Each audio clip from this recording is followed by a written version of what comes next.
I want to dig into to faith a little bit more, just because that he talked a lot about faith and how much confidence that will help you to get if you use it truly from the Bible. Because I feel like this is something that might make some people upset, but it is what it is. It's the truth, or at least my truth.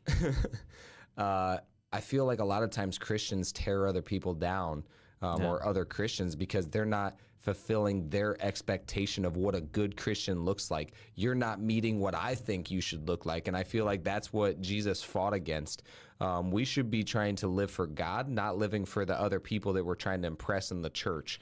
And so I just think that is so important, because, I truly believe that faith does give you unlimited confidence and confidence in hope.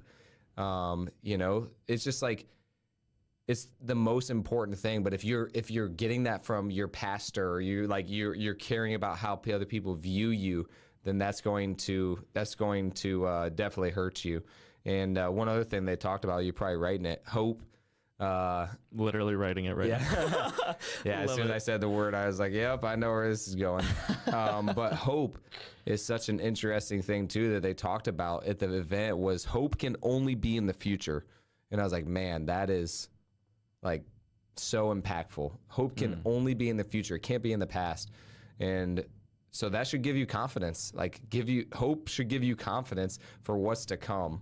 But one thing that he said, and we're going to go really deep into this.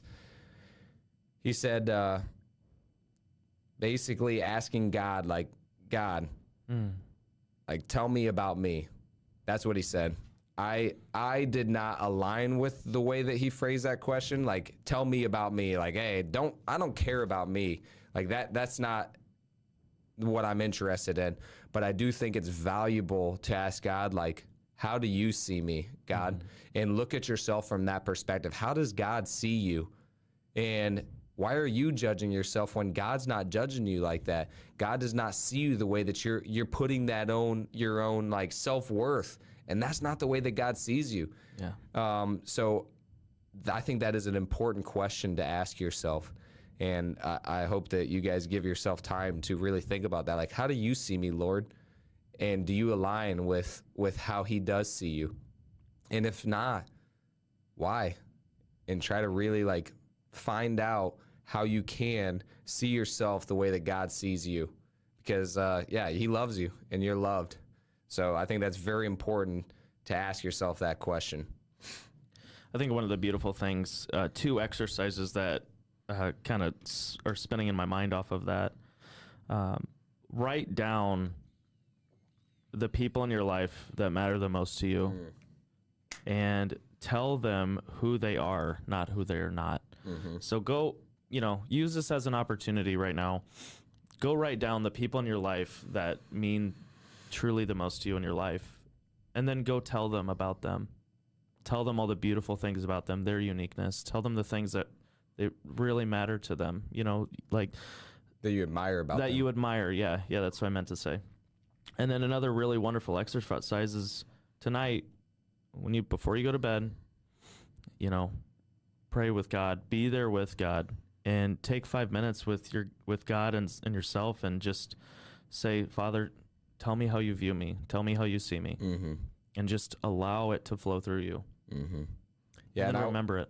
I want to give some more context to how you can do that, because I think that's a great exercise, and that's something that they told us to do, is like write down all of the people that you've been neglecting to do that with. And something that he talked about was, don't just give people these flattery comments like, oh, you're great, you're awesome, you're a beast. How they're being. Yeah, so, or you're amazing because... Yeah. And tell them why. And I really challenge you to do that with the people that you love, is, hey, you're awesome because of these things. And you can do that in situations, or you can do that because of who they are. And I think that's very important, to let people know their giftedness and why you see that in them, because, people hear they're awesome and all this stuff all the time. That's fleeting. That it's very meaningless. It's but if you let them know why you see them like that, and it's coming from the heart, they're gonna know. They're gonna feel that and be like, yep, I know that to be true, and they're just it will change who they are. And again, you will be lending them confidence because they're gonna automatically know that about themselves. And one other thing that Ed talked about that I think is one of the most important things that I struggle with, and that I'm sure that a lot of other people struggle with, is as soon as you walk in the door, stop, give yourself some time to actually go and greet your kids, greet your wife, greet your significant other, whoever's there. Because the first thing that we always do is like, man, I'm tired, I just want to go in there, or you're on your phone, you're still on the phone conversation or something. And like what Ed talked about was every single time that he comes in, he's like, spends 5 minutes with his kids or whoever and just says, hey, tell me about the best parts of your day.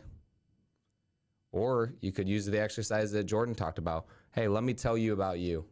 And to spend 5 minutes. And you think it's, we were talking about this actually before when we were off camera, but you think that this stuff is going to get old. You think, oh, if I keep doing this, or at least I think about that. I'm like, man, does this ever get old where I get like stagnant? I don't want to do this anymore as it gets routine, or like, will the nostalgia go away? And it's like, I don't think so. I don't think that will ever get old, of you connecting with other humans and loving them. I've never gotten tired of that. That is the only thing that I feel that I have never had enough of. I've never gotten to the point where I'm like, okay, this is not fulfilling anymore. I've never felt that. Every time that I've connected, I've loved and I've encouraged, I want more.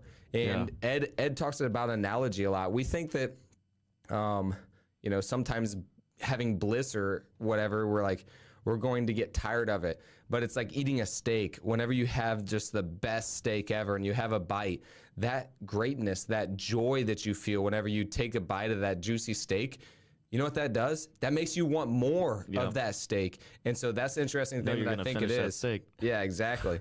So I think it's interesting how you want more, and like whenever you get that love and that feeling of connection, it's infectious, and you want way more of it. And I don't think you'll ever get tired of it. So yeah, I would challenge you guys to turn off your phone before you go in. It's 5 minutes. You can spend 5 minutes with each person and ask them the best parts of their day and tell them that you love them. And I know it'll make a difference. Yeah, I mean, it was shout out to Carlos Reyes, because he definitely mentioned that as well. But when we went through the men's leadership seminar, one other way that they talked about it is level your waters. Like if you think of a canal, the only way that the boat gets across the canal is because the waters are leveled.